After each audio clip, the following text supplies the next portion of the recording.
March 8, 1944, marked a pivotal and perilous moment on Hill 700 in Bougainville. The American defensive perimeter found itself severely strained, verging on collapse under the relentless pressure of the Japanese 23rd Infantry's continuous nocturnal assaults. Major General John Hester, observing his 37th Infantry Division, slowly recede, bunker by bunker, and position by position, faced a critical juncture.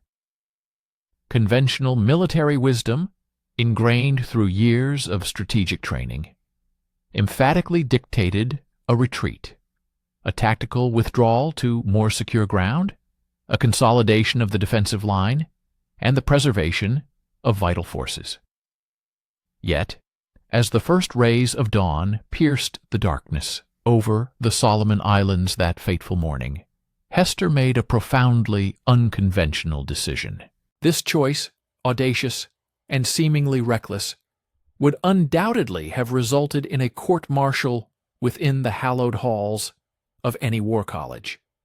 Instead of ordering his beleaguered and exhausted troops to fall back, he commanded them to stand firm, to entrench themselves deeper, and, most surprisingly, to permit the Japanese forces to draw even closer.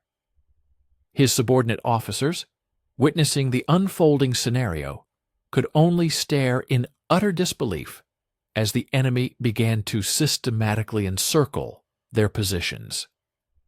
The Japanese commanders, on their part, were incredulous, scarcely believing their good fortune. From their perspective, the Americans were unequivocally trapped, completely surrounded, with no viable route of escape. General Harukichi Hyakutake, with his formidable force of 1,700 men, confidently poured into what appeared to be an ideal killing ground, a perfect tactical advantage.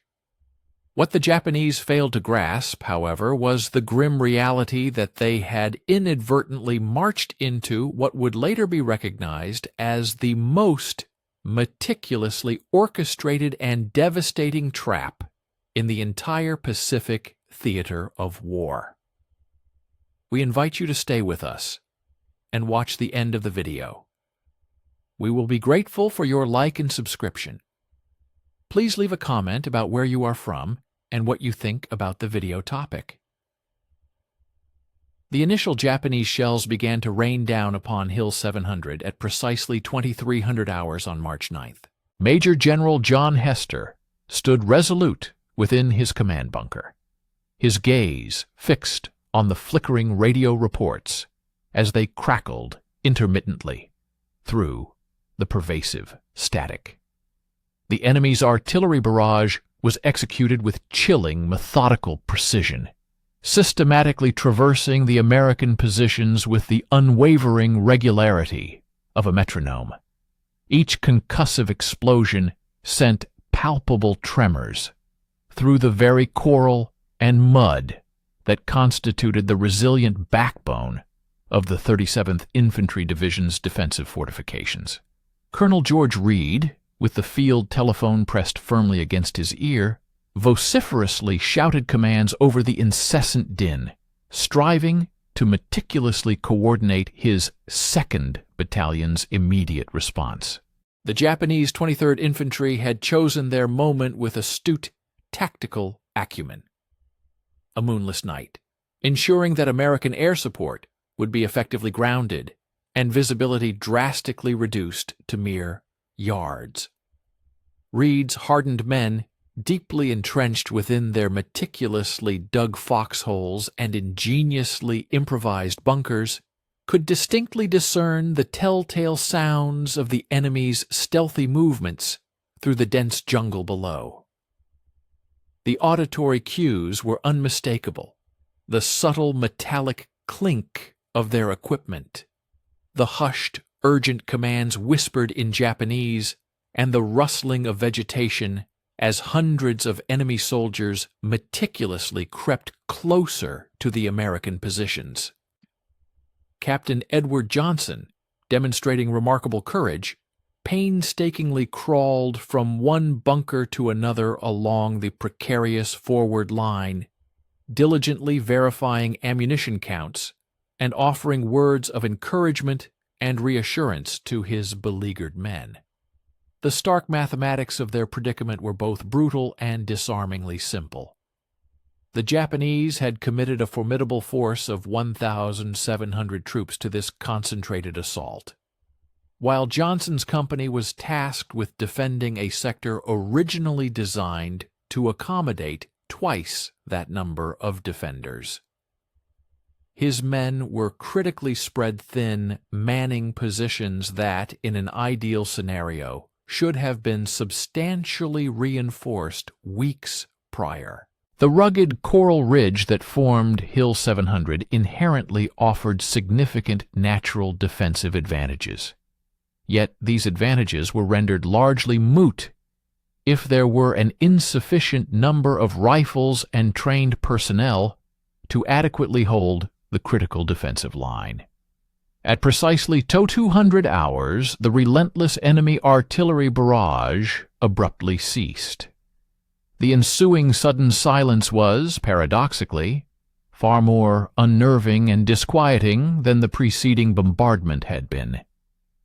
Sergeant William Harris, a seasoned veteran, peered intently through the impenetrable darkness. His Thompson submachine gun held steady, its barrel trained on the tree line below. Years of arduous combat experience in the unforgiving Pacific theater had endowed him with an uncanny ability to decipher the distinctive rhythm and patterns of Japanese attacks. The profound quietude, he knew, signaled their imminent arrival. The initial wave of the assault struck at 02:15. Japanese soldiers materialized from the dense jungle like spectral figures, their uniforms darkened by the pervasive mud, and their faces deliberately blackened with charcoal for camouflage. They advanced in small, highly coordinated groups, expertly utilizing the rugged terrain to mask their approach until they were within effective grenade range of the American positions. The distinctive, sharp crack of Arisaka rifles echoed ominously across the hillside as sporadic muzzle flashes momentarily illuminated the profound darkness, resembling deadly, pulsating fireflies. Reed, from his command post, meticulously coordinated the defensive fire, precisely calling in coordinates for the 70 guns strategically positioned behind the ridge. The American artillery units responded with remarkable swiftness. Within mere minutes, sending high explosive shells screaming ominously over the heads of the defending infantry. Each concussive round starkly illuminated the chaotic battlefield, starkly revealing the true, overwhelming scale of the Japanese assault. They were attacking in relentless waves, with fresh troops continuously surging forward as soon as the preceding group was either pinned down or decisively decimated. Johnson found himself embroiled in a desperate, close-quarters struggle for Bunker 17, a heavily reinforced position that critically controlled the eastern approach to the hilltop. Japanese soldiers had managed to expertly maneuver their way to within 50 yards of his position, a proximity so close that he could distinctly hear their shouted commands and the metallic, crisp snap of rifle bolts. His men, maintaining their composure under immense pressure, fired controlled bursts from their M1 Garands, the distinctive ping sound of empty clips, marking the relentless rhythm of the intense firefight. Between the frantic reloads, they could clearly hear the agonizing cries of the wounded, emanating in both English and Japanese. The enemy's tactical doctrine became unequivocally clear as the arduous night wore on. They were systematically probing for inherent weak points, relentlessly testing American resolve at multiple strategic locations simultaneously. Whenever they discovered a discernible gap in the defensive line, they would immediately concentrate their forces there, pushing with relentless intensity to achieve a decisive breakthrough. It was a time-tested and proven strategy that had yielded success throughout their extensive campaigns in the Pacific. But it critically demanded constant, unwavering pressure and a continuous supply of fresh troops to sustain its momentum. Harris, displaying extraordinary leadership, spearheaded a small, daring counterattack against a Japanese squad that had managed to penetrate the perimeter near Bunker 12. Moving through the profound darkness with practiced stealth and precision, his highly trained team employed grenades and automatic weapons to swiftly clear the enemy from positions they had occupied only minutes prior. The fighting was intimate, brutal, and vicious, conducted at such close ranges that soldiers could discern each other's faces in the brief, illuminating flashes of muzzle fire. Harris watched, horrified, as two of his brave men fell to Japanese bayonets before his Thompson submachine gun decisively cut down the attackers. By Aero 400 hours, the grim pattern of the battle had firmly established itself. The Japanese would mass for yet another assault, charging American positions with remarkable, almost fanatical courage and unwavering determination. The steadfast defenders would meet them with concentrated rifle fire and overwhelming artillery support, inflicting heavy casualties upon the attackers, but inevitably, gradually conceding ground. American wounded were meticulously evacuated to aid stations positioned behind the ridge, while Japanese bodies tragically accumulated in the coral and mud of the desolate no-man's land.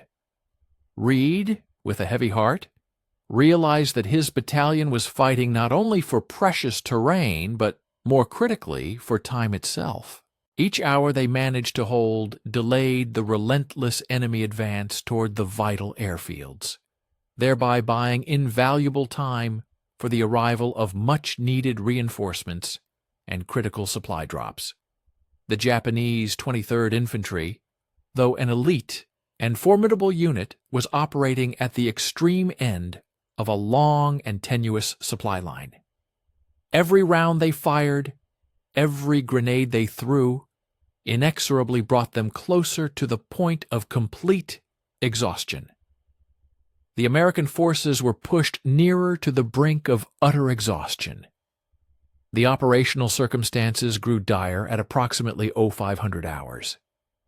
Japanese reconnaissance teams and assault elements had cunningly penetrated the American defensive perimeter, establishing positions behind the forward lines. This infiltration posed an immediate and severe threat to the essential command centers and the vital logistical arteries that sustained the entire defensive effort. Captain Johnson, a pivotal figure in the American resistance, discovered his unit engaged in a multi-directional engagement as enemy combatants materialized from unforeseen vantage points and obscured approaches. His company, which had commenced the nocturnal engagement with a robust complement of 137 fighting men, could, by the first light of dawn, muster fewer than 90 individuals still physically and mentally able to continue the arduous combat. With the first rays of the sun illuminating the terrain of Bougainville on the morning of March 10th, a temporary lull settled over the battlefield, allowing both belligerent factions a grim opportunity to appraise the devastating consequences of the preceding hours of intense conflict. The Imperial Japanese Army had undeniably secured territorial advancements, successfully dislodging American defenders from their previously held forward outposts. However, this tactical success came at an exceedingly steep cost in terms of human lives. Initial cautious estimations indicated that the Japanese forces had sustained a staggering toll of over 300 combatants, either killed or grievously wounded, throughout the night's relentless combat. While the American casualties were comparatively less severe, they remained substantial and deeply impactful. 18 brave soldiers had perished, and 43 had suffered injuries, collectively accounting for nearly 15% of the total defending contingent. Major General Hester meticulously scrutinized the compiled morning reports, a palpable sense of apprehension mounting within him. His division, though battered and severely tested, had managed to maintain its integrity, albeit by the narrowest of margins. The Japanese aggressors had unequivocally showcased both their profound tactical acumen and their unyielding resolve to seize control of Hill 700, regardless of the sacrifices demanded. Even more disquieting was the corroborating intelligence that suggested the enemy's 23rd Infantry, formidable as it was, constituted merely the vanguard, the initial thrust, of a far more expansive and ambitious offensive. General Hyakutake, the commanding officer, was reportedly dedicating the entirety of his 17th Army to this pivotal engagement, effectively wagering the cumulative strength of his forces on a singular decisive thrust designed to shatter American opposition and reclaim the critically important airfields which had emerged as the linchpin for asserting dominion over the Solomon Islands archipelago. We sincerely invite you to stay with us and watch the conclusion of this compelling video. We would be profoundly grateful for your valuable like and subscription to our channel. Please also share your thoughts by leaving a comment below, letting us know where you are from and what you believe about the critical topic discussed in this video. The dawn of March 11th offered no cessation from the relentless hostilities. Indeed, it heralded a renewed intensity of combat. General Hyakutake, demonstrating an unyielding resolve, had deployed his strategic reserves throughout the preceding night, systematically channeling fresh, unexpended battalions into the ongoing offensive against Hill 700. This action was executed with the deliberate, unwavering determination of a military leader who fully grasped that the outcome of this particular engagement would irrevocably dictate the destiny of Japanese resistance across the entire Solomon Islands chain. His intelligence operatives had relayed assessments indicating a significant erosion of American morale, positing that a single, well-orchestrated subsequent assault would unequivocally splinter their defensive fortifications. What these intelligence reports crucially failed to discern, however, was that Major General Hester had been intentionally permitting his defensive perimeters to gradually recede and condense, cunningly luring the Japanese deeper into a meticulously prepared zone of engagement, a veritable killing field, carefully engineered to his own strategic specifications. Colonel Reed, his gaze fixed through the powerful lenses of his field glasses, observed with growing apprehension as formations of enemy troops began to coalesce and gather within the dense jungle below. Their movements, though still partially obscured, were now discernibly visible in the clearer daylight, despite their meticulous efforts at camouflage and concealment. It was evident that the Japanese command had assimilated critical lessons from their preceding nocturnal assault, choosing now to concentrate their formidable forces at select, predetermined points of attack, rather than dissipating their strength through broad, dispersed incursions along the entire American defensive perimeter. Reed, meticulously counting estimated that at least 400 enemy soldiers were poised and preparing for the imminent next wave of the offensive, a numerical superiority far exceeding what his already diminished and battle-weary battalion could realistically hope to repel. With a swift, decisive motion, he extended his hand for his radio handset and commenced transmitting precise coordinates to the awaiting artillery batteries strategically positioned on the reverse slope, behind the protective crest of the ridge. Precisely at 1100 hours, the American 105mm howitzers unleashed their destructive fury, their projectiles describing graceful lethal arcs high above Hill 700 before descending with explosive force into the designated Japanese staging areas. Each dedicated gun crew had been provisioned with a substantial allocation of 200 rounds for the day's projected combat, a conspicuously generous allowance that starkly underscored the dire and desperate exigency of their present predicament. The ensuing artillery barrage proved to be exceptionally devastating in its pinpoint accuracy, its destructive trajectory meticulously guided by vigilant forward observers who had dedicated the entire morning to methodically identifying and pinpointing enemy troop concentrations.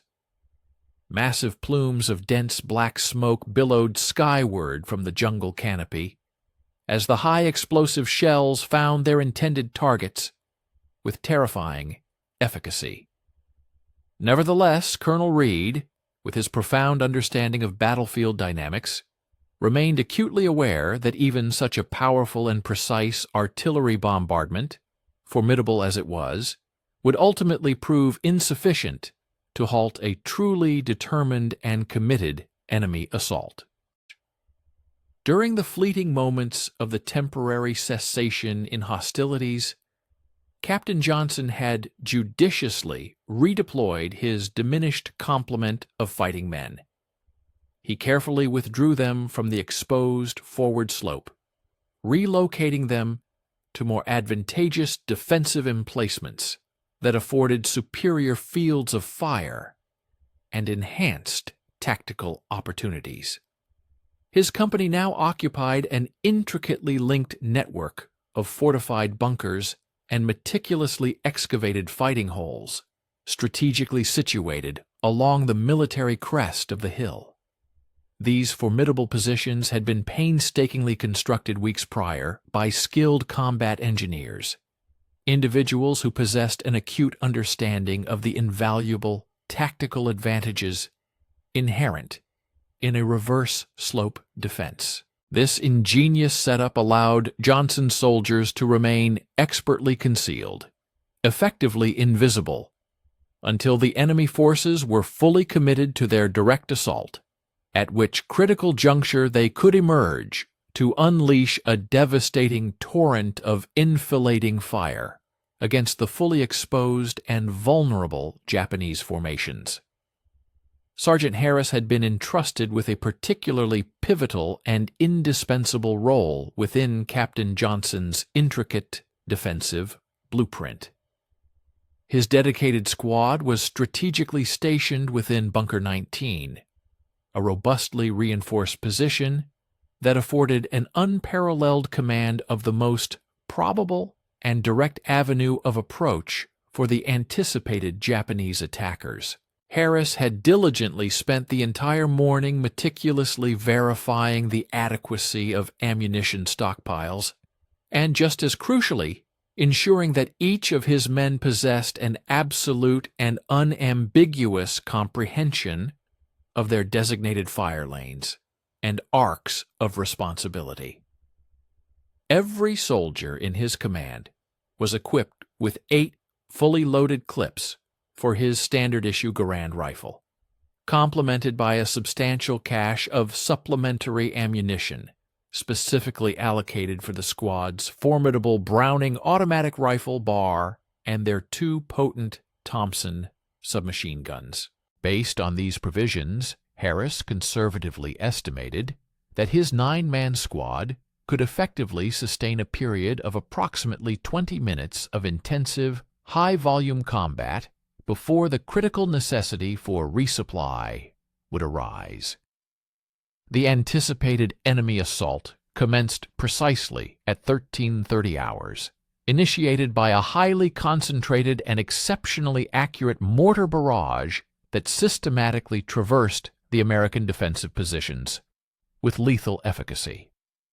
Japanese forward observers, having meticulously identified and catalogued critical defensive strongpoints during the fierce engagements of the preceding night, now directed their formidable 81mm mortars to target these specific locations with methodical and chilling precision.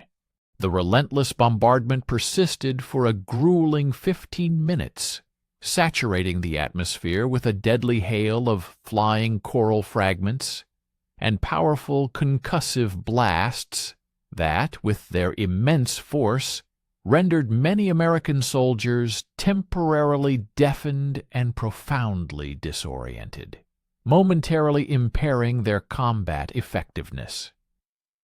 Immediately following the cessation of their supporting mortar fires, Japanese infantry units launched their direct assault, surging forth from the dense jungle in formidable company strength.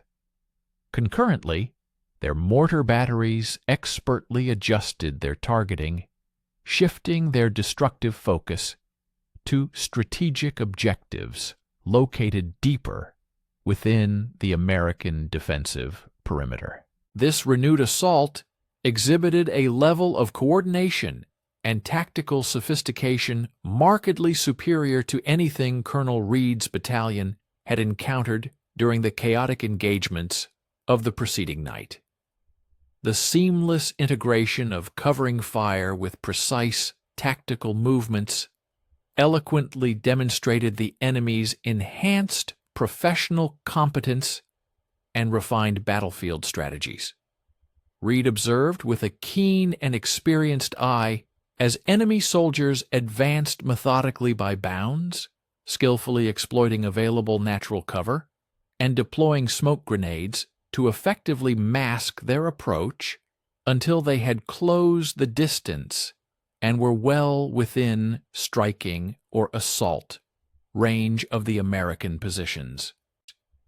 Captain Johnson's embattled company absorbed the full, devastating impact of the primary assault as Japanese soldiers, with fierce determination, stormed relentlessly up the eastern incline of Hill 700. The enemy command had deliberately concentrated a formidable force of nearly 300 combatants against his specific sector, an overwhelming numerical superiority that, under different circumstances, would undoubtedly have shattered the resolve and cohesion of a less seasoned or less resilient unit.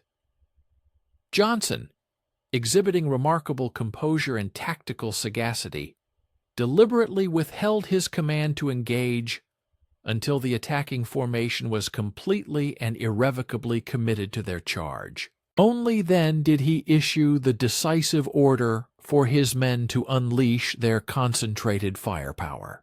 The immediate consequence was nothing short of catastrophic for the attackers. A torrent of precisely aimed rifle fire, originating from the expertly concealed American positions, scythed down the leading Japanese squads with brutal efficiency, tearing gaping holes and creating significant disarray within their advancing formation. The subsequent waves of attackers found themselves struggling desperately to navigate and effectively fill these devastating breaches, severely impeding their momentum and tactical coherence. The gaps in the American lines had become increasingly difficult to secure. Sergeant Harris, a seasoned veteran, discovered himself engaged in a desperate, close-quarters struggle as Japanese combatants breached the immediate vicinity of his fortified bunker. The overall tactical scenario had swiftly worsened, with Imperial Japanese forces successfully penetrating the defensive cordon at numerous vulnerable locations. Harris, demonstrating remarkable composure under duress, skillfully wielded his Thompson submachine gun to dislodge enemy soldiers from the adjacent fighting emplacements, navigating the intricate network of communication trenches that linked the various subterranean shelters. His profound understanding of the defensive architecture enabled him to seamlessly synchronize efforts with nearby fire teams, effectively massing their combined firepower against the most critical breaches in the perimeter. The intense engagement escalated to a critical juncture approximately at 1500 hours when Japanese units successfully overran and secured Bunker 17, precisely the same stronghold that Captain Johnson had valiantly defended just 2 evenings prior. Victorious enemy combatants proudly hoisted their national battle flag above the newly captured emplacement, a potent symbolic triumph that appeared to signify the imminent breakdown of American defensive resolve. However, Johnson, with prescient foresight, had strategically prepared for this exact contingency, positioning his dedicated reserve squad to unleash devastating flanking fire upon any enemy troops audacious enough to occupy the bunker.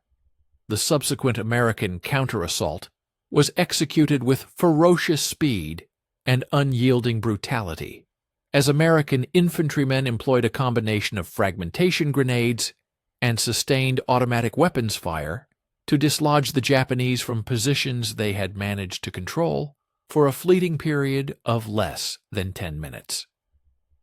Stay with us and watch the end of the video. We will be grateful for your like and subscription. Write a comment about where you are from and what you think about the video topic. Colonel Reed, with masterful tactical acumen, meticulously orchestrated the artillery support for this vital counteroffensive, directing a deluge of concentrated fire from his formidable 75mm guns onto Japanese forces endeavoring to reinforce their recently seized emplacements. The artillery batteries were operating at their absolute minimum engagement range, with incoming shells whistling a mere 50 yards above the heads of the advancing American infantry. A harrowing testament to the extreme proximity of the conflict.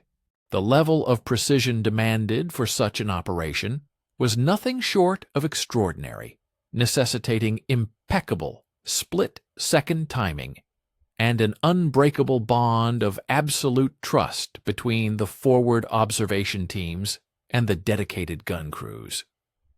Reed observed with a keen eye as a devastating curtain of explosions systematically traversed the hillside, each precise detonation impeccably placed to disorganize and shatter enemy formations without ever jeopardizing the safety of his own courageous troops. By approximately 1600 hours, the relentless Japanese offensive had undeniably reached its apex, its ultimate point of maximum effort. The toll on enemy personnel was escalating at a rate far exceeding the capacity of their field commanders to replenish their ranks, and the remaining combatants displayed clear indicators of profound exhaustion and rapidly eroding morale. From his vantage point, Harris personally tallied in excess of 60 Japanese corpses, strewn within a 100-yard radius of his defensive post, a grim yet compelling testament to the lethal efficacy of the meticulously planned American defensive fire scheme.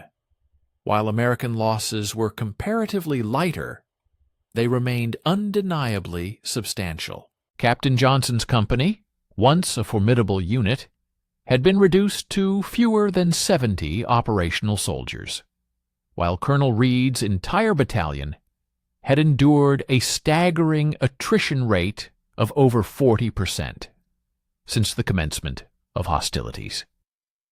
The intricate tactical landscape was steadily revealing its true nature to both opposing factions. The Japanese High Command had committed their most elite and formidable troops to the audacious objective of seizing Hill 700. Yet these crack units were being systematically decimated by the overwhelming American firepower and ingenious defensive strategies. General Hyakutake's audacious strategic gamble was demonstrably faltering, not due to any deficiency in the courage or combat proficiency of his dedicated soldiers, but rather because he had critically misjudged both the formidable inherent strength of the American defensive emplacements and the unwavering, indomitable resolve of their steadfast defenders. Each successive, unsuccessful assault served only to further deplete and enervate his already strained forces, concurrently bolstering the American defenders' unshakable confidence in their capacity to steadfastly maintain their positions. Major General Hester meticulously reviewed the incoming afternoon intelligence reports, a palpable sense of growing satisfaction emanating from his composed demeanor. His carefully conceived strategy, centered on the principle of exchanging territorial ground for invaluable time, was unfolding with precise fidelity to his original design. The Japanese forces were demonstrably expending their strength and resources, fruitlessly exhausting themselves against the impregnable American prepared positions, incurring unsustainable casualties without achieving any discernible tactical advantage.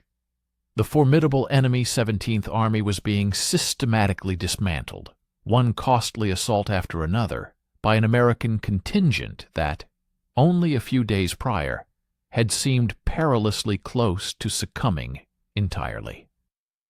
The breaking light of March 13th heralded the commencement of General Hyakutake's ultimate desperate strategic maneuver. Crucial intelligence dispatches arriving at his command headquarters revealed that significant American reinforcements were being readied for deployment to Bougainville, a development that unequivocally signaled the swift closure of his precarious window of offensive opportunity. Hyakutake had already committed virtually the entirety of his 17th Army to this expansive offensive, retaining only a bare minimum of reserves for what he envisioned as a single, decisive, final assault. His diligent staff officers had meticulously projected that one additional, well-coordinated attack would shatter American resistance unequivocally, yet their precise calculations fatally overlooked the intricate, deadly trap that Major General Hester had been assiduously and methodically constructing over the preceding 4 days of intense combat. Major General Hester remained composed within the confines of his command bunker, meticulously scrutinizing the updated casualty reports and ammunition expenditure logs with the imperturbable demeanor that had consistently garnered the profound respect and admiration of his subordinate officers. The 37th Infantry Division had endured a total of 263 soldiers killed and wounded throughout the fierce engagements, a casualty count representing nearly 20% of its overall combat strength. However, the Japanese casualty figures presented a starkly contrasting and far more devastating narrative. Prudent, conservative estimates indicated enemy losses exceeding 800 killed, with at least an equivalent number of wounded personnel. Such a disproportionate ratio of losses was utterly untenable for any attacking force, irrespective of their inherent tactical prowess or the individual bravery of their fighting men. Throughout the preceding night, Colonel Reed had diligently overseen the strategic repositioning of his remaining combat forces, consolidating his severely depleted companies into interconnected, mutually supporting emplacements designed to optimize their collective defensive firepower. His 2nd Battalion now meticulously occupied a horseshoe-shaped defensive perimeter, an ingenious configuration engineered to funnel and ensnare attacking enemy forces directly into devastating interlocking fields of fire. Reed possessed a clear and profound understanding that the imminent confrontation would prove to be the conclusive engagement, the critical juncture where the mounting desperation of the Japanese forces would inevitably clash head-on with the meticulous and formidable American preparations. His dedicated artillery forward observers had painstakingly pre-registered an extensive array of targets across all anticipated enemy approach routes, thereby establishing a comprehensive network of lethal killing zones that could be brought to bear with precision within mere minutes of any hostile advance. Captain Johnson, due to the relentless and heavy fighting, no longer commanded a full-strength company. The attrition rate had been so exceptionally severe that he now found himself leading a significantly reinforced platoon, its ranks augmented by resilient survivors from other battered units and a small contingent of fresh replacements who had arrived under the cover of darkness. Johnson had strategically deployed his men within Bunker Complex Alpha, an intricate network of interconnected fighting positions that effectively dominated and controlled the vital eastern approach to the formidable Hill 700. Each individual emplacement within this complex had been meticulously provisioned with ample additional ammunition and crucial medical supplies, a grim but necessary preparation for what every soldier instinctively understood would be an unyielding, desperate struggle to the absolute finish. The long-anticipated Japanese assault was unleashed precisely at 600 hours, commencing with the most ferocious and sustained artillery barrage that American forces had endured since the very inception of the offensive. Imperial Japanese mortars and field guns methodically concentrated their devastating fire upon all known American defensive emplacements, their primary objective being to utterly neutralize American resistance before the commencement of their infantry assault. The sheer intensity of the bombardment was so overwhelming that Colonel Reed temporarily lost all direct communication with 2 of his beleaguered companies, compelling him to improvise and coordinate the defense through the perilous use of runners and urgent visual signals. The atmosphere became a maelstrom of flying coral fragments and lethal steel splinters as Japanese shells relentlessly and systematically targeted every discernible American position. Sergeant Harris, a seasoned combatant, found himself coiled in the confines of Bunker 19, his ears attuned to the relentless percussion of enemy shells detonating in the immediate vicinity of his precarious post. With a practiced hand, he meticulously inspected his Thompson submachine gun for what felt like the 100th iteration, a ritual born of sheer necessity. His beleaguered squad, now numbering a mere 6 effective combatants, nonetheless held what was arguably the most pivotal strong point along the entire defensive perimeter. From his vantage, Harris could discern the ominous movements of Japanese infantry coalescing in the dense jungle below, their preparations partially obscured by the thick, acrid smoke billowing from the sustained artillery bombardment. His professional estimation placed their numbers at a minimum of 2 companies, a numerical superiority that far outstripped his depleted squad's capacity to repel through mere defensive firepower. The air hung heavy with the palpable tension of an impending, devastating confrontation, The much-anticipated enemy infantry assault was unleashed precisely at Oro 6:30 hours, an onslaught that commenced with chilling punctuality immediately after the cessation of their preliminary artillery barrage. Japanese soldiers surged forward in disciplined waves, exhibiting remarkable tactical acumen as they exploited every available piece of cover, methodically scaling the treacherous slopes of Hill 700. Their operational coordination displayed a level of sophistication and professional competence that far surpassed any tactics American forces had previously encountered in the preceding engagements.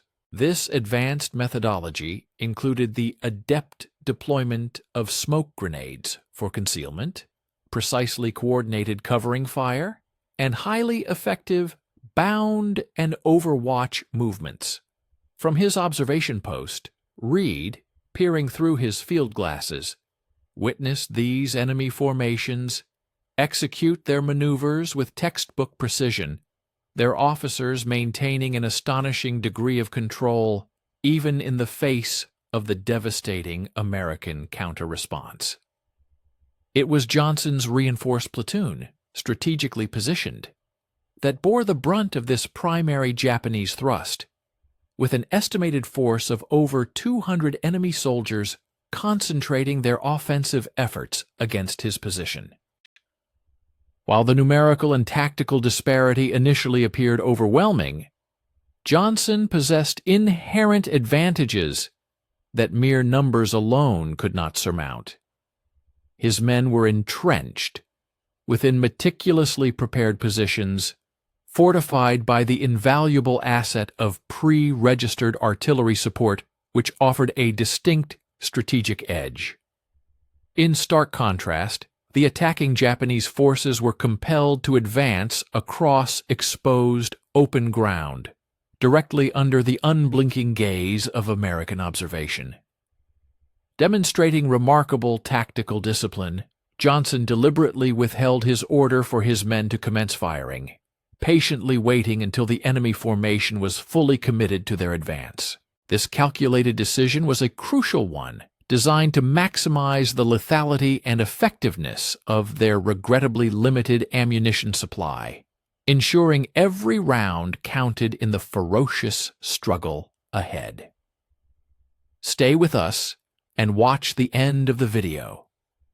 We will be grateful for your like and subscription. Write a comment about where you are from and what you think about the video topic. The American defensive fire, when finally unleashed, proved to be devastating in both its unerring precision and sheer volume. Each defensive position had been meticulously assigned specific sectors of responsibility, a deliberate strategy that forged overlapping fields of fire, ensnaring the advancing Japanese soldiers in lethal, inescapable crossfires. Harris, from his vantage point, observed enemy combatants falling by the dozen, cut down as concentrated rifle fire from multiple synchronized positions swept relentlessly across their formations. The Browning automatic rifles in particular demonstrated exceptional efficacy. Their sustained fire capability enabled American gunners to engage and neutralize multiple targets in rapid, successive bursts. Reed, with practiced efficiency, orchestrated the supporting artillery, calling down concentrated salvos from his 105-meter howitzers onto Japanese troops who were desperately attempting to regroup and reorganize for subsequent assaults. The artillery batteries were operating at their maximum rate of fire, each gun crew expending their allocated ammunition with a frantic urgency, pushing the limits of safety protocols. Reed had meticulously calculated that his batteries could sustain this blistering rate of fire for precisely 27 minutes before completely exhausting their basic load. Yet he was engaged in a desperate gamble, betting that those 27 minutes would be sufficient to utterly shatter the enemy's relentless attack. The critical juncture of the battle arrived at 7:15 hours, a moment of profound crisis, when Japanese soldiers managed to breach the American perimeter, seizing control of Bunker Complex Beta, and thus posing an immediate, dire threat to unravel the entire defensive line.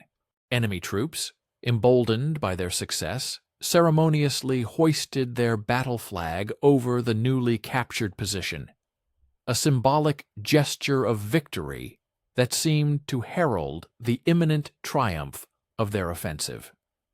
However, this very penetration had been a contingency meticulously anticipated within American operational planning, with predetermined counterattack routes and precisely coordinated supporting fires already in place.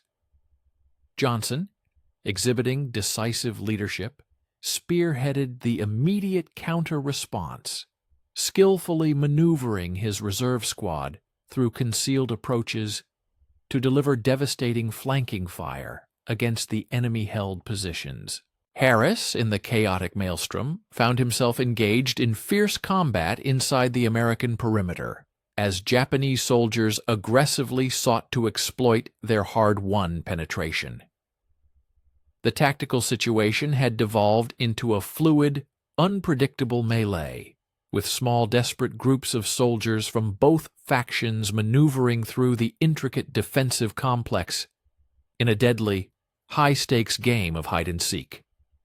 Harris, leveraging his intimate, hard-won knowledge of the bunker's labyrinthine layout, expertly ambushed enemy troops, employing grenades and automatic weapons in brutal close-quarters combat where the outcome was often decided in mere seconds, rather than by conventional tactical advantage. The Japanese offensive reached its inevitable culmination point around 800 hours, a turning point marked by the staggering accumulation of enemy casualties, which finally exceeded their capacity to sustain any further offensive momentum. Harris, surveying the grim landscape from his position, personally counted in excess of 120 Japanese bodies within his field of vision, a stark and undeniable testament to the devastating effectiveness of the concentrated American defensive fire. American casualties, while comparatively lighter, were nonetheless significant and deeply felt. Johnson's platoon, for instance, had been tragically reduced to fewer than 30 men, while Reed's entire battalion had endured additional losses, bringing their cumulative casualty count to over 400 since the commencement of the fighting. By 900 hours, Japanese resistance had effectively disintegrated. The surviving enemy soldiers were observed withdrawing in disarray through the dense jungle, abandoning precious equipment and leaving behind their wounded comrades in their desperate haste to escape the relentless American artillery fire. Reed promptly organized pursuit forces, tasked with maintaining contact with the retreating enemy, a clear indication that the tactical initiative had now decisively shifted in favor of the American forces.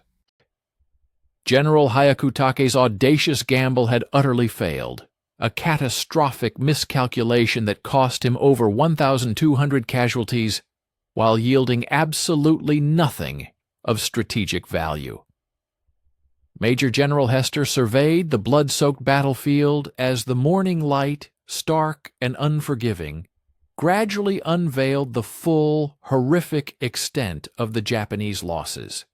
The enemy 17th Army had been systematically decimated, not through a conventional American offensive action, but rather through a meticulously executed defensive strategy that had ingeniously turned Japanese aggression against itself. The unwavering patience and impeccable tactical discipline exhibited by his 37th Infantry Division had achieved what had seemed an insurmountable feat just days prior. The complete and decisive defeat of a numerically superior enemy force through the sheer power of defensive operations alone. A profound and unsettling silence descended upon Hill 700 on the afternoon of March 13th, a quietude far more impactful and chilling than any of the deafening sounds the battle had produced. Major General Hester walked deliberately among the now quiet, defensive positions, his gaze sweeping over the methodical, somber work of his soldiers as they meticulously collected abandoned equipment and tenderly ministered to their wounded comrades. The very terrain itself, the coral and mud that had formed the unyielding backbone of their defensive line, was now grotesquely scarred with innumerable shell craters and littered with the grim detritus of modern warfare, spent ammunition casings, discarded and broken weapons, and countless fragments of equipment that collectively narrated the harrowing story of desperate, brutal combat. But perhaps most poignant and telling were the numerous bodies scattered across the approaches to the American positions, stark and tangible evidence of the terrible price General Hyakutake had paid for his profound and ultimately fatal miscalculation. The stark reality of a profound miscalculation began to emerge as Colonel Reed meticulously supervised the grim task of casualty collection, an arduous accounting that would ultimately underscore the tactical magnitude of their hard-won victory. His 2nd Battalion, a unit that had borne the brunt of the relentless four-day engagement, had endured a staggering 147 killed and wounded, a devastating attrition rate that amounted to nearly 40% of their initial fighting strength. However, the assessment of Japanese losses presented an astonishingly different and far more catastrophic picture for the enemy. Conservative estimates, compiled from various sources, placed enemy fatalities at well over 1,200, with an additional 800 or more wounded soldiers reportedly evacuated from the fierce fighting. The sheer, overwhelming disparity between these figures was so extreme that Colonel Reed, in his initial review, found himself questioning the veracity of the reports. Yet the grim, tangible evidence was irrefutable. The bodies of Japanese soldiers lay in silent, stark rows, strewn across every single approach route leading to the strategically vital Hill 700. Concurrently, Captain Johnson moved with a quiet determination through the labyrinthine passages of Bunker Complex Alpha, his primary focus on checking the welfare of his surviving men and ensuring that the integrity of their defensive positions was maintained, despite their severely depleted numbers. His once reinforced platoon, hardened by days of brutal combat, had been reduced to a mere 18 effectives, young soldiers whose gaunt faces and haunted eyes unmistakably mirrored the profound psychological toll exacted by the prolonged and savage conflict. Johnson possessed a deep, intuitive understanding that their tactical triumph had been achieved at a cost far exceeding mere numerical casualty statistics. These young men had been unwilling witnesses to the systematic and brutal destruction of a highly professional enemy force, an indelible experience that would undeniably shape their perception of warfare for the entirety of their remaining military careers. Meanwhile, Sergeant Harris methodically orchestrated the collection of abandoned Japanese equipment, a trove of material that promised to yield invaluable intelligence regarding enemy capabilities, logistical constraints, and tactical doctrine. The diverse array of weapons and materiel, scattered in disarray across the blood-soaked battlefield, narrated a compelling story of professional competence, ultimately undone by a fatal, strategic miscalculation. Harris carefully examined abandoned Arisaka rifles, the distinctive Type 96 light machine guns, and various mortars, all of which unequivocally demonstrated the inherent technical quality and robust manufacturing standards of Japanese military equipment. However, it was the sheer, overwhelming quantity of this abandoned material that truly laid bare the catastrophic scope of their defeat. Entire squads and platoons had been so rapidly and comprehensively annihilated that the few surviving soldiers had been left with no option but to abandon their precious equipment in their desperate, uncoordinated retreat. As the unfolding narrative of this pivotal conflict continues, the chroniclers of these crucial moments invite the audience to remain engaged until the conclusion of this presentation. Appreciation for a like and a subscription would be profound, and a comment detailing one's origin and reflections on the historical subject matter would enrich the collective understanding. The intelligence picture, painstakingly pieced together from the interrogation of captured prisoners and the detailed analysis of seized enemy documents, meticulously unveiled the full, audacious extent of General Hyakutake's desperate gamble. The Japanese 17th Army, in a move of profound strategic risk, had committed nearly its entire fighting strength to this ambitious offensive, holding back only minimal reserves for the critical task of rear area security.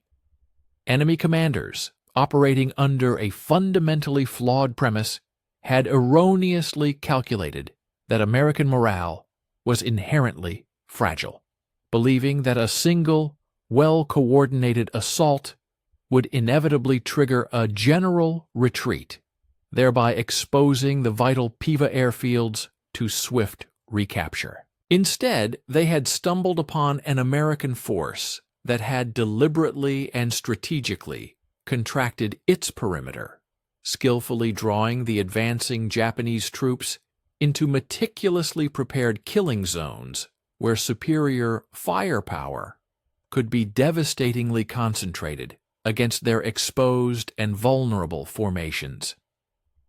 Hester, poring over the tactical reports, found his appreciation for the profound strategic implications of their victory growing with each passing detail. The comprehensive destruction of the Japanese 17th Army transcended the definition of a mere local tactical success. It effectively extinguished all vestiges of organized enemy resistance throughout the entirety of the northern Solomons archipelago. Hyakutake's forces had represented the last significant Japanese formation capable of posing a credible threat to American control of Bougainville, and their decisive elimination now flung open the entire region to further, unimpeded Allied operations.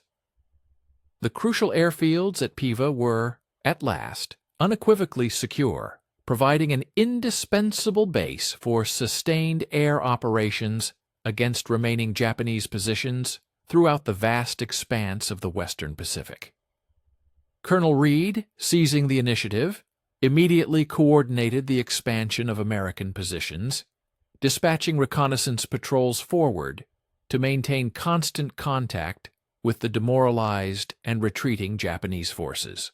The tactical situation had undergone a complete and dramatic reversal, with American forces now firmly holding the initiative, while Japanese survivors were forced to conduct a desperate, fighting withdrawal through the very terrain they had so recently hoped to dominate and control.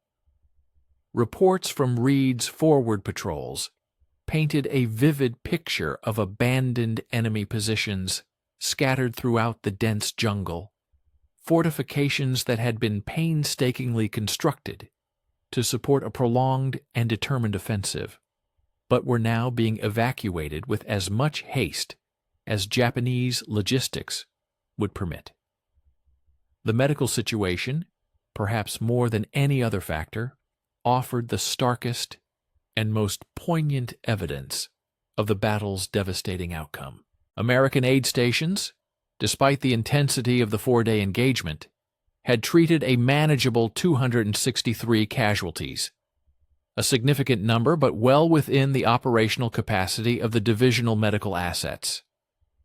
Japanese medical facilities, in stark and tragic contrast, had been utterly overwhelmed by the catastrophic scale of their losses. American patrols discovered numerous abandoned enemy aid stations, where grievously wounded soldiers had been callously left behind during the chaotic retreat, a heart-wrenching testimony to the complete collapse of Japanese military organization in the face of utterly unsustainable casualties. Captain Johnson, with his extensive combat experience, actively participated in the meticulous tactical assessment that would prove instrumental in shaping future American operations across the vast Pacific theater. The battle for Hill 700 had unequivocally demonstrated the profound effectiveness of defensive operations when they were expertly supported by superior artillery fire and conducted from well-prepared fortified positions. American forces had not only absorbed the initial ferocious shock of the enemy assault, but had then systematically dismantled and destroyed the attacking formations through a combination of concentrated firepower and unwavering tactical patience. The lesson gleaned from this brutal engagement was unequivocally clear. Japanese tactical doctrine, regardless of how professionally and courageously executed, simply could not overcome the overwhelming material advantages that American forces enjoyed when these assets were properly and intelligently employed. In recognition of his exceptional leadership during the critical moments when Japanese penetration had threatened to utterly collapse the entire defensive line, Sergeant Harris received a well-deserved promotion to Staff Sergeant. His decisive actions during the final, desperate enemy assault had been instrumental in containing the Japanese breakthrough attempts, thereby affording precious time for American counterattack forces to organize and respond effectively to the immediate threat. Harris accepted the promotion with the quiet dignity and understated humility characteristic of a seasoned professional soldier, understanding implicitly that his personal recognition was not merely an individual honor, but a profound representation of the collective sacrifice endured by his squad and the broader, hard-won tactical success of their entire unit. The strategic aftermath of this pivotal battle reverberated far beyond the immediate confines of Bougainville itself. Japanese forces scattered across the vast Pacific theater now confronted an American military that had unequivocally demonstrated its formidable ability to absorb even the most ferocious enemy attacks and respond with devastating and decisive effectiveness. The utter destruction of the 17th Army transmitted an unambiguous and chilling message to Japanese commanders throughout the region. American defensive capabilities had evolved far beyond their initial expectations, and any future operations aimed at challenging American dominance would necessitate fundamentally different and drastically reevaluated approaches to harbor any realistic prospect of success.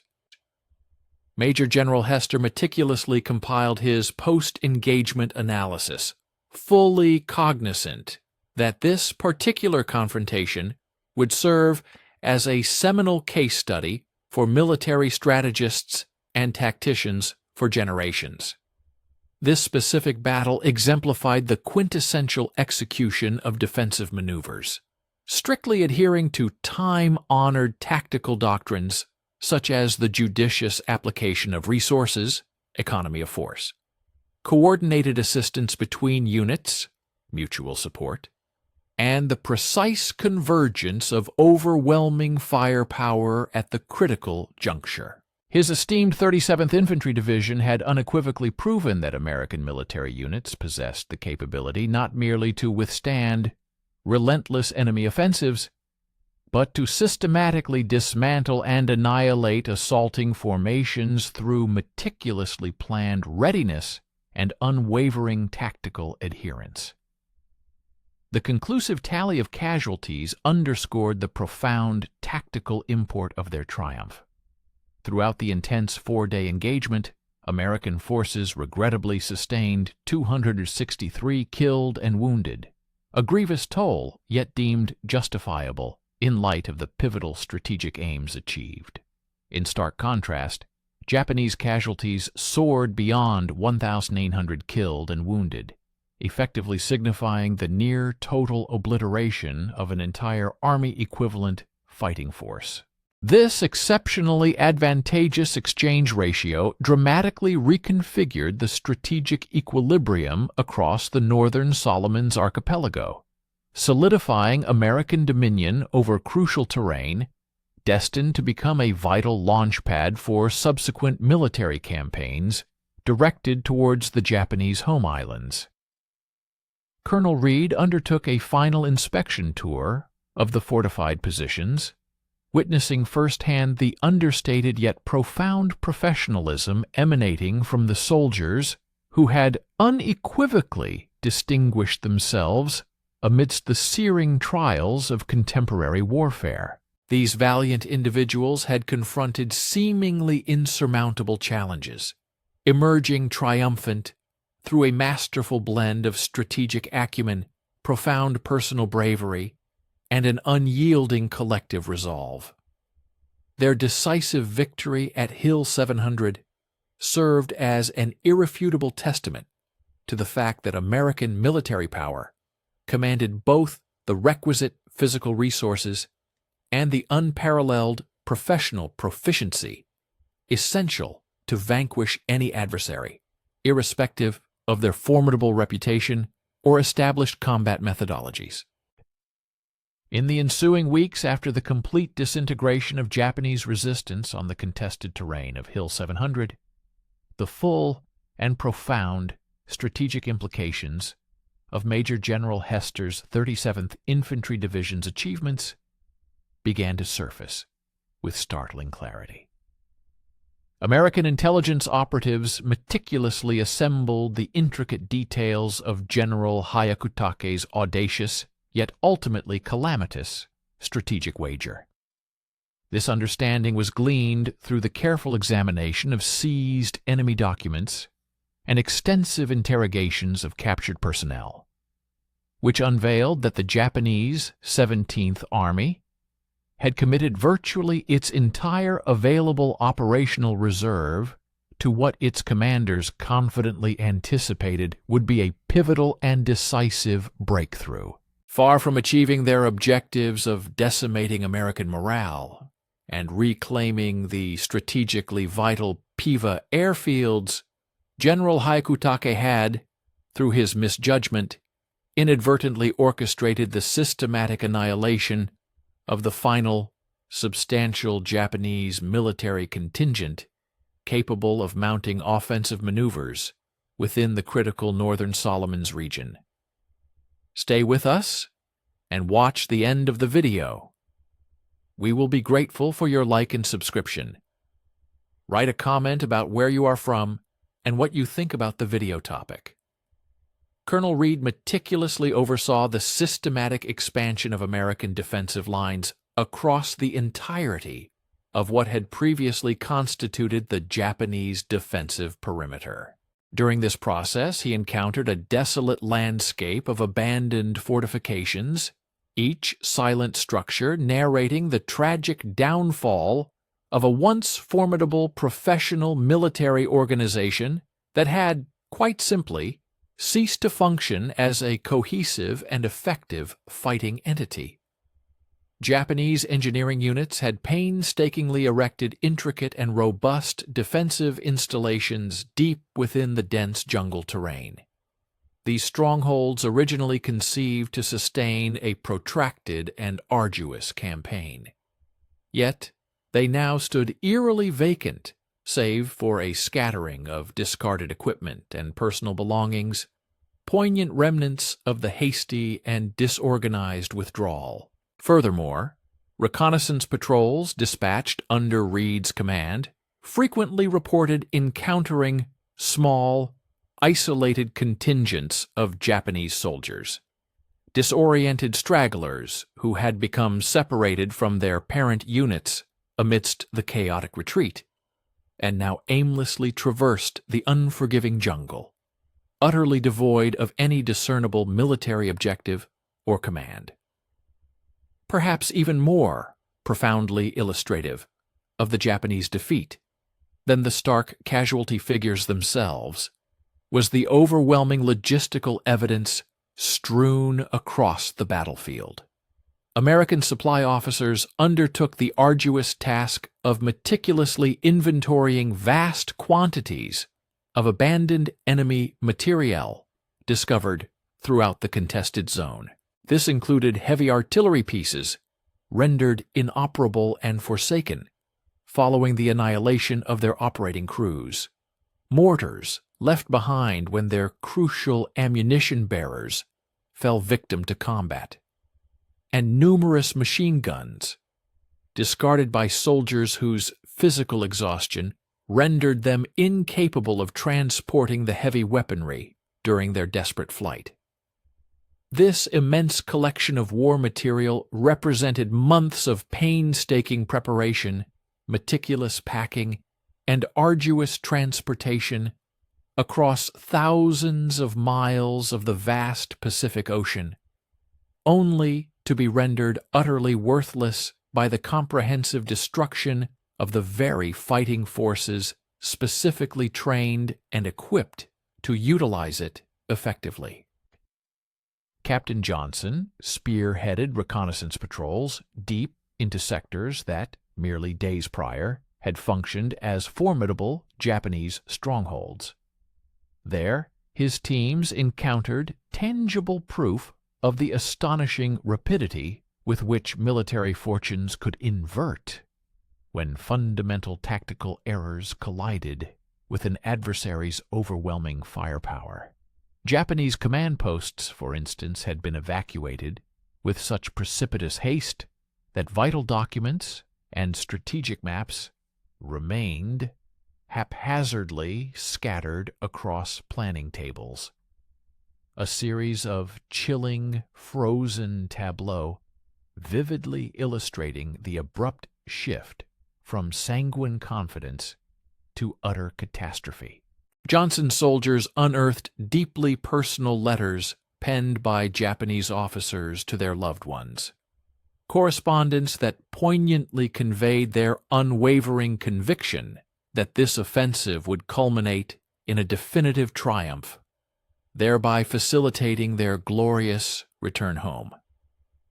The tragic human toll exacted by Japan's profound strategic miscalculation became increasingly evident as American medical teams began establishing aid stations within what had recently been hostile territory, attending to the wounded and the dying. Sergeant Harris was actively involved in the somber and arduous duty of interring the fallen Japanese soldiers, young men whose lifeless forms bore undeniable witness to the catastrophic efficacy of American defensive bombardments. A significant number of these casualties had succumbed to wounds inflicted by artillery fragments, grim victims of the relentless and concentrated firepower that Colonel Reed had orchestrated with such lethal accuracy. Other bodies exhibited injuries from small arms fire, serving as stark testament to the ferocious close-quarters combat that had defined the desperate, final Japanese attempts to breach the American lines. Major General Hester, was subsequently apprised of crucial strategic intelligence that situated the pivotal battle for Hill 700 within a much expansive Pacific theater context.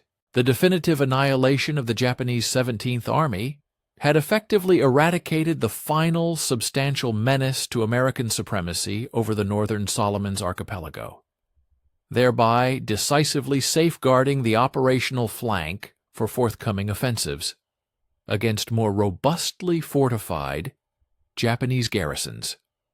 Allied strategic planners, recognizing the profound implications, were already diligently integrating the tactical insights gleaned from the Bougainville campaign into their overarching operational blueprints for projected assaults against the Marshall Islands and other entrenched Japanese bastions. This proactive adaptation stemmed from a clear understanding that meticulously executed defensive preparations possessed the inherent capacity to nullify even the most resolute and tenacious enemy assaults. The groundbreaking tactical innovations forged and refined during the intense fighting at Hill 700 swiftly ascended to the status of conventional doctrine for American military units deployed across the entire Pacific theater. The sophisticated defensive methodologies masterfully implemented by the 37th Infantry Division incontrovertibly proved that strategically advantageous positions, meticulously prepared, fortified by precisely targeted concentrated artillery bombardments, and resolutely held by highly disciplined combat personnel, possessed the formidable capacity to not only withstand but ultimately obliterate attacking formations, irrespective of any numerical advantage the enemy might possess. Consequently, esteemed military academies and training institutions promptly commenced detailed studies of this engagement, recognizing it as an exemplary model of defensive operations, with particular emphasis placed on the ingenious utilization of reverse slope positions and the establishment of intricately interlocking fields of fire to achieve optimal defensive potency. Reed collaborated closely with military intelligence personnel to meticulously record and analyze the precise tactical elements underpinning the American triumph, with the foresight that these invaluable insights would critically shape subsequent defensive engagements across the theater of war. The overwhelming convergence of artillery barrages, the seamless synergy achieved between ground infantry units and their various supporting arms, such as tanks and close air support, and the unwavering psychological fortitude exhibited by the troops, enabling them to patiently permit enemy formations to advance into meticulously prearranged killing zones, all represented indispensable components in securing their decisive victory. Reed profoundly grasped that their accomplishments were nothing short of extraordinary. The utter and comprehensive tactical annihilation of a highly trained and professional adversary solely through the strategic application of defensive maneuvers. Johnson was subsequently detailed to a pivotal staff assignment where his invaluable frontline combat expertise would be instrumental in the rigorous instruction of newly commissioned replacement officers earmarked for deployment in the challenging Pacific theater of operations.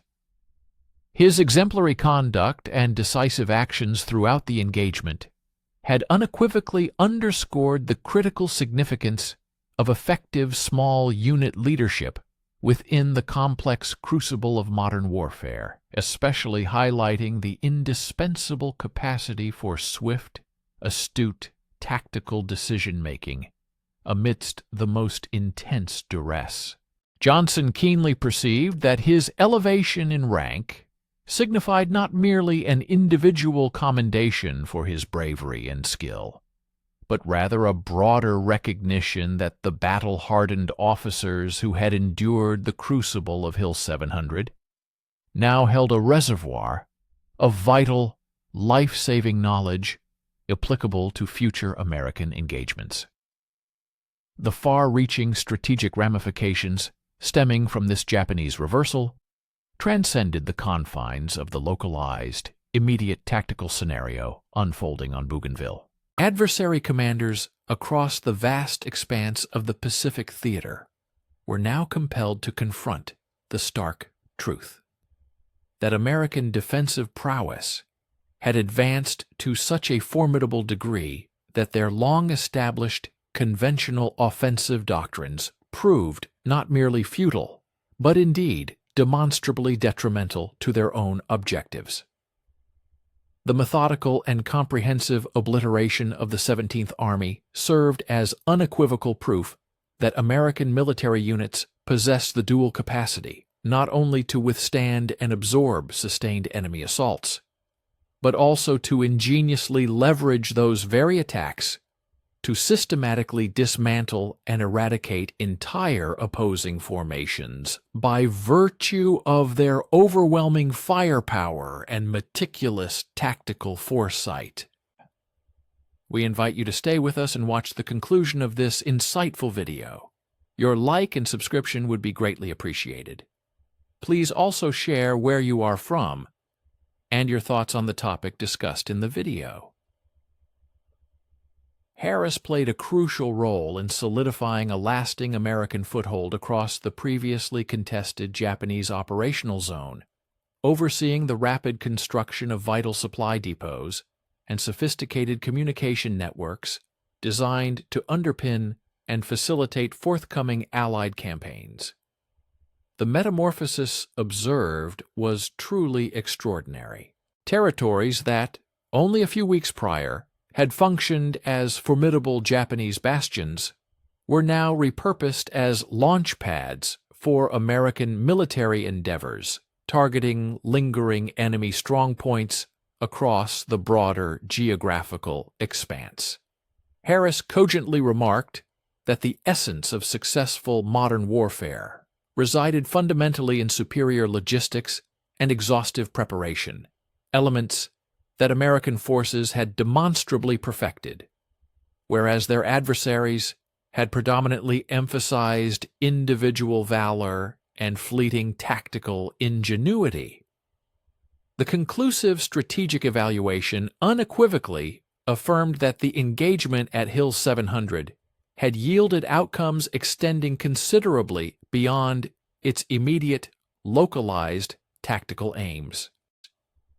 The decisive neutralization of Japanese offensive capacity within the northern Solomons archipelago had effectively cemented American dominion over crucial territory, which was now poised to function as an indispensable staging ground for future grand-scale operations directly targeting the Japanese home islands. General Hyakutake's profound strategic error had not merely resulted in the failure to attain his prescribed objectives, but had, in an ironic twist, inadvertently expedited the path towards an Allied triumph across the Pacific theater by effectively eradicating the final substantial Japanese military formation possessing the capacity for any truly effective or meaningful opposition within that geographical area. Hester meticulously compiled the division's comprehensive, final report concerning the recent engagement, with the acute awareness that this particular battle would undoubtedly become a subject of intense academic scrutiny for military historians for generations hence, serving as a paradigmatic illustration of how meticulous preparation and unwavering tactical discipline could decisively surmount even significant numerical inferiority.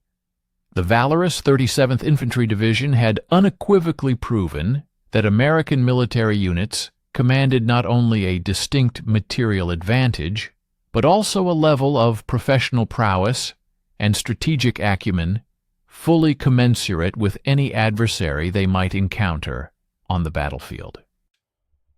The undeniable triumph achieved at Hill 700 had conclusively demonstrated that the momentum of the conflict in the Pacific had shifted irrevocably and decisively in favor of the Allied powers, not primarily through spectacular offensive thrusts, but rather through the systematic and deliberate dismantling of enemy capacity, meticulously executed via superior defensive strategies and tactics. The enduring lesson emanating from this engagement was unequivocally plain, that highly trained and professional military formations, when adequately prepared and comprehensively supported, possessed the inherent ability to secure truly decisive outcomes by means of unwavering patience, rigorous discipline, and the judicious, intelligent deployment of overwhelming firepower precisely at the opportune juncture.